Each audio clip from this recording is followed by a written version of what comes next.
Happy holidays. You have to excuse me, my voice is a little hoarse. I'm just getting over a cold. I had been sick for a little while, so I have not been on my podcast, but I wanted to do a podcast because I wanted to talk to my followers and hopefully new followers. I'm hopefully gaining new followers before the holiday season begins.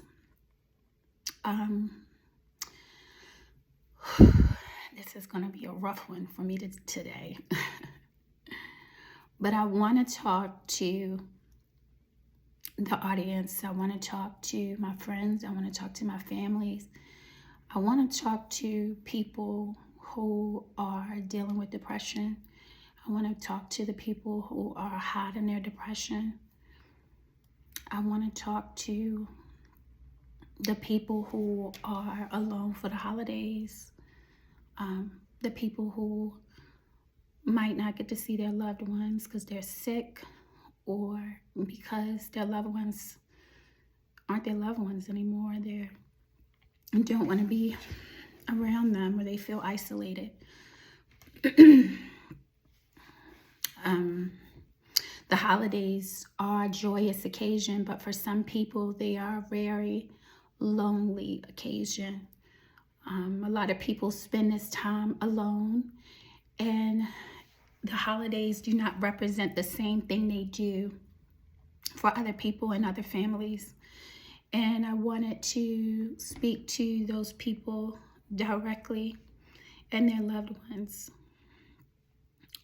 The topic of this podcast today is called Hurt People, Hurt People. I want to tell you a story about a person that I once loved. Excuse me. I once loved. There once was this man. This man was born in a prison. He was born in a jail. His mother gave birth to him in prison. His mother was on drugs. The same man, his mother abandoned him left him in another city with one outfit to wear. He had to enroll himself into school on his own. He was a child. He constantly got in fights. He constantly doubted himself and his abilities, and he didn't feel good about himself as early as a child. He never knew who his father was. He was told for some time that his father was a man who was in prison for a number of years. I don't know what that was for. This child grew up and he was abused by his mother's boyfriend as well. She chose her boyfriend repeatedly over her son. And this young man grew up. He was kicked out of school. At one point, he dropped out of school as well. He would be kicked out for suspensions and getting in trouble and constant fighting. This boy got in trouble and he was homeless for some time. He also was in a relationship and abused the woman he was with. And he abused the woman that he was with. He was homeless. He spent a lot of holidays by himself. So holidays were very hard for him. He felt ashamed and he felt unloved and he felt unwanted. This young man,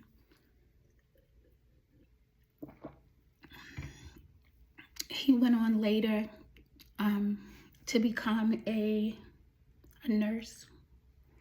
He worked hard and he rebuilt his life. He went to anesthesia school. He went to anesthesia school and he graduated at the top of his class. After doing that, he just wanted to start a family. He was constantly online searching for a spouse. From one relationship, he went to the next relationship, to the next relationship.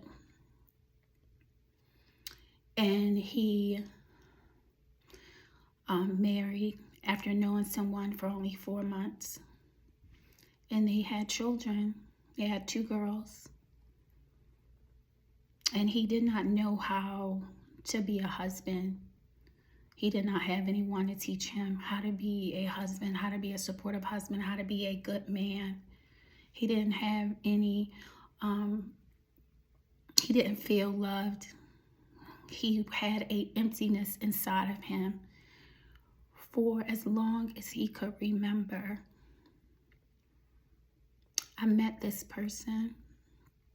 He shared this story with me, and I want to share this story. I want to share it to you guys as a lesson that hurt people hurt people. When I decided to write I Choose Me, it was a memoir of my life, but it was also an answer. It was an answer and a reasoning to someone that I loved as to why I could no longer be in a relationship with that person.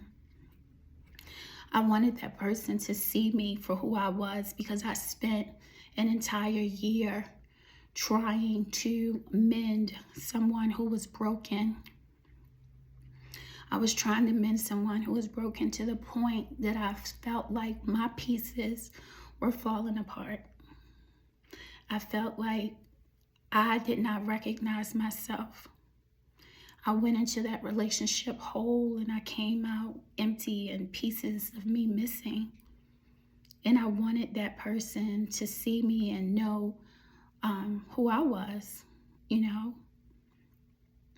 that I was important as well, because I spent the entire year trying to be a supportive girlfriend and trying to be there for someone and urging them to go to therapy and to appreciate the things that they have. But when someone is depressed, it's such a different type of thing. It's a different type of loneliness. You can be surrounded by hundreds of people and you can still feel alone because it's an emptiness that you have inside of you. Sometimes I think it's an emptiness where it's maybe one person that you want the love from, but you can't get it, and you spend your entire life searching for it. And I think that person was his mother, and he was searching for in every woman, and he wanted unconditional love. A lot of people who have depression hurt people, because hurt people hurt people. Because I think sometimes they want you to fight for them. They want to know that you care about them and that you love them, and they want to put you through the ringer to see if you'll stay, if you'll last, if you'll last through it. But a lot of times you don't. You become broken, you fall apart. I wrote the book I Choose Me as a response, and I couldn't wait to share it with the person that I loved at the time. As soon as I got back from my trip from Tobago, the first thing that I wanted to do was tell him that I was going to write a book.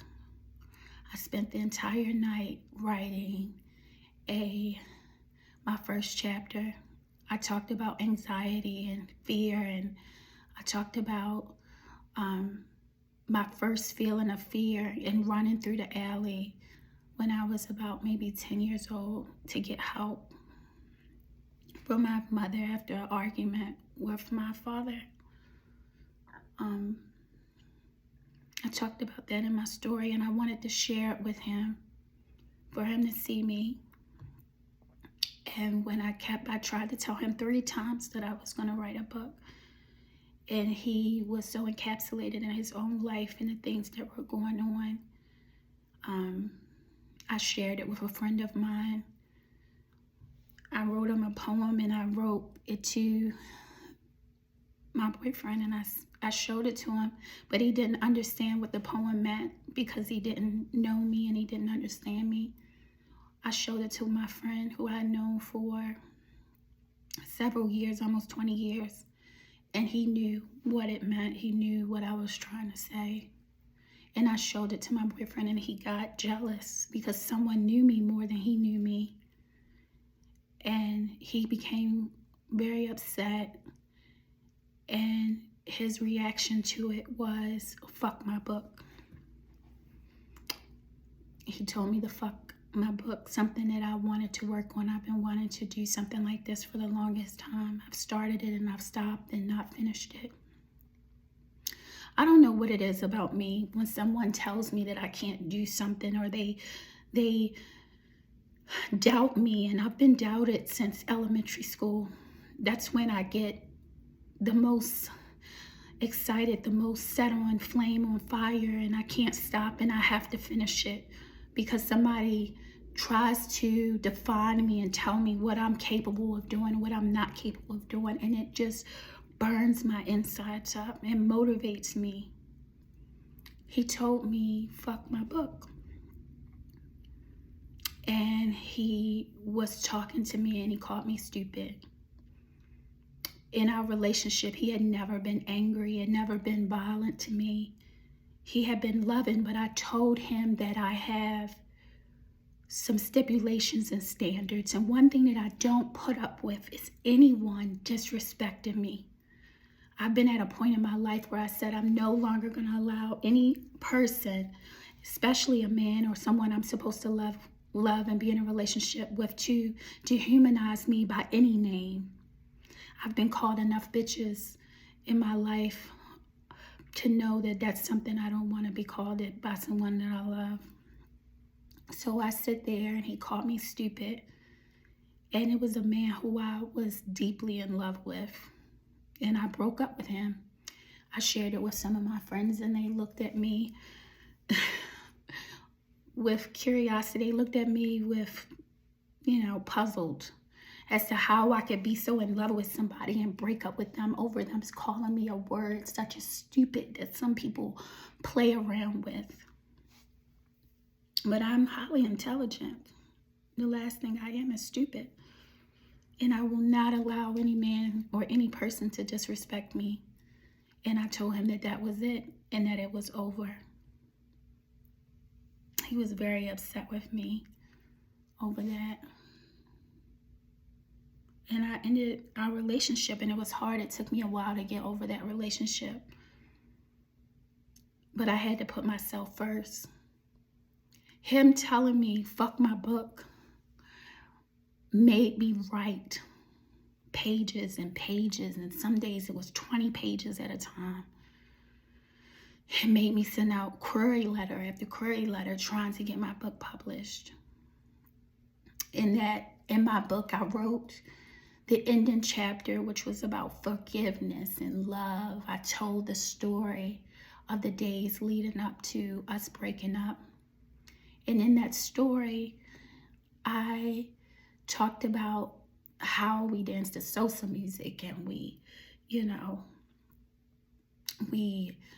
took me to the airport, and I went, on this trip by myself, and I met this wonderful woman who, her name is Siobhan, who breathed life into me and reminded me who I was. And when I came back, he told me I was a different person. I wasn't the same person, but I told him that this is who I've been, but you've never seen me. And I wrote that in my book, and I said, I wanted you to know that you were loved and you was appreciated, and you had a lot more than a lot of people in this world have. Like I said, hurt people, and this is something that stays embedded in you. Something that you have to work through, and you have to show up every day to work on. I spent that year doing my internship. I spent that year writing that book. I wrote 300 pages of a book called I Choose Me. I've still yet to get it published. I've been sending it off. I've been doing this podcast for a couple months now. Recently, I took a trip and I went away, and I was enjoying my life, and I was traveling, and on this particular day I was on the beach and I was super excited and having the best time of my life and thanking God for bringing me where I am and giving me all these things and reflecting on my life and my goals and my dreams that I've made come true, and in 2021 and all the years before then.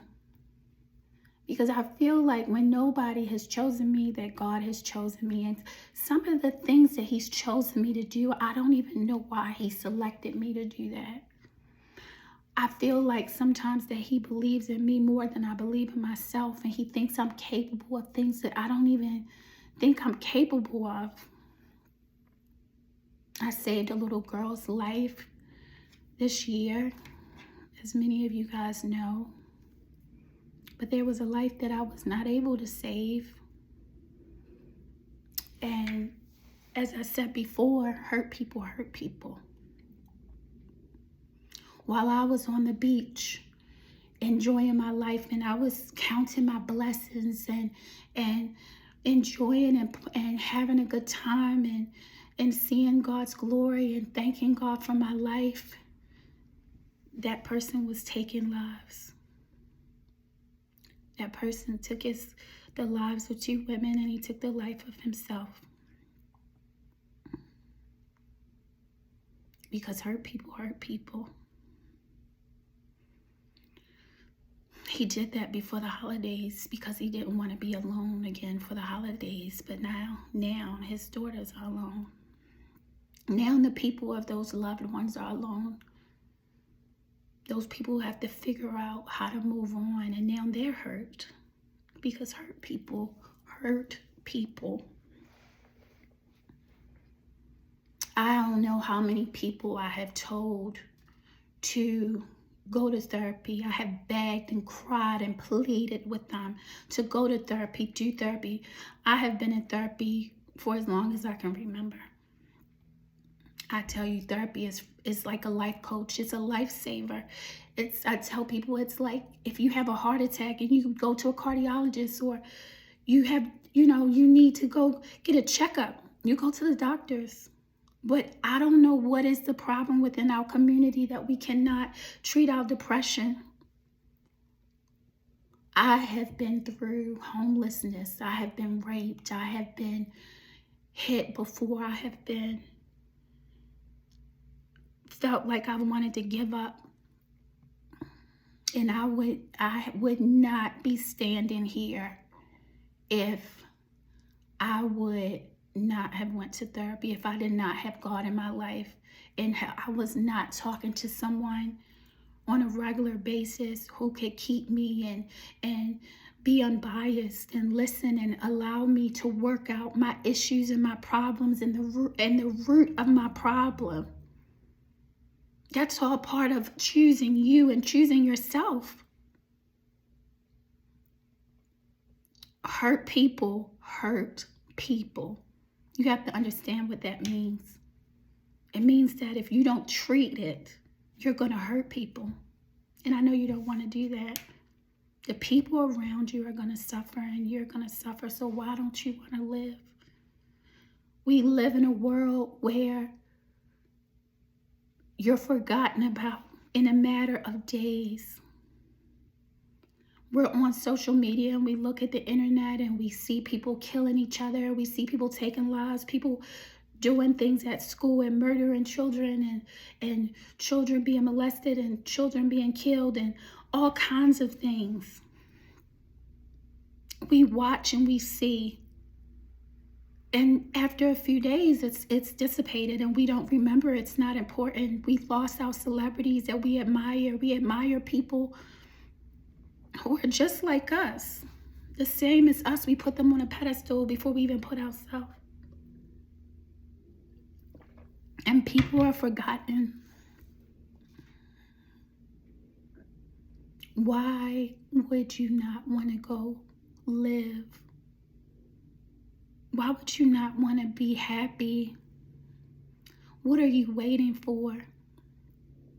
I'm saying this because there's a lot of people out here who are spending the holidays by themselves.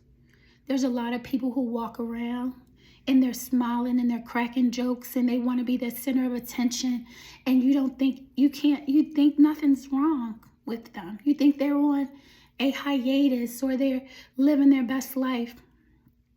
And you don't know that this person is dying inside. You don't know that after they've made that joke, they've gotten in their car and they've cried. You don't know that this person sits up here and does not feel good about themselves. You have to check on your friends. You have to check on your family members.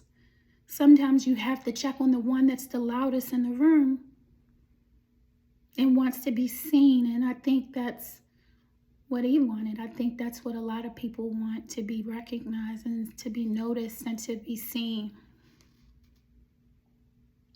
Because if you don't, hurt people hurt people. I saved a life in 2021.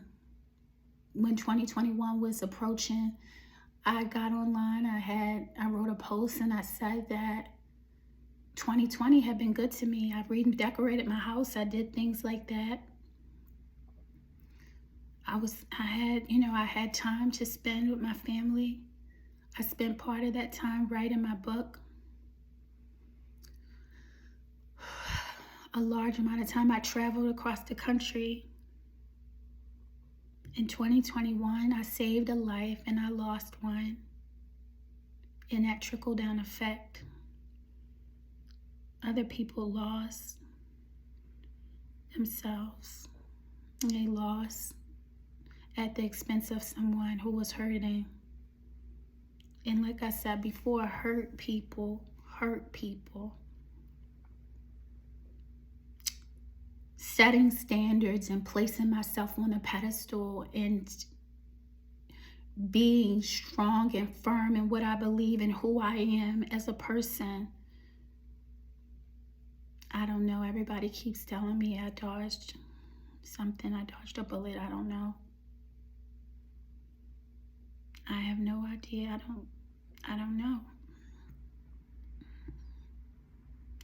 But the fact remains is that I chose me. I choose me. I choose me every single day. Every single day. I show up for my children. I show up for my friends. I'm showing up on this podcast on the holidays for you. I'm showing up for you, and I'm begging you, please, please get help. Tell people how you're feeling. Share with people how you feel on the inside. Push yourself and make you be around people when you don't want to be around them. Please. We love you and we want to protect you, and we want the world to see that monsters aren't created from birth. They're made. People don't wake up and they're not naturally born evil. They're made evil. They're made malicious. They're made vindictive. Because hurt people hurt people. I want you guys to remember this holiday season, when you're cozy and you're in the house with your loved ones and you're living your best life and singing your Jingle Bell song with your kids. Remember these people who are home alone, who COVID has separated them from their families and their loved ones. Pray for them. Spend time with them. Check on each other and so forth. I wrote this book for people to see and women to see that we're important, and we have to start loving ourselves, because if we don't know what can happen. It could be our life jacket. It could be our saving grace. I want to wish everybody a Merry Christmas on this time. I want to wish all the families and the loved ones affected by this event, praying for those families, praying for those girls, to bring peace to them, to their families, so that these new people that are hurting don't hurt and hurt people. We don't continue with hurt people. That we stop and we do something about our hurt. We treat it and we fix it and we work on it every day. Thank you for tuning in. Thank you for being here with me on my journey of I Choose Me. Happy holidays and be safe.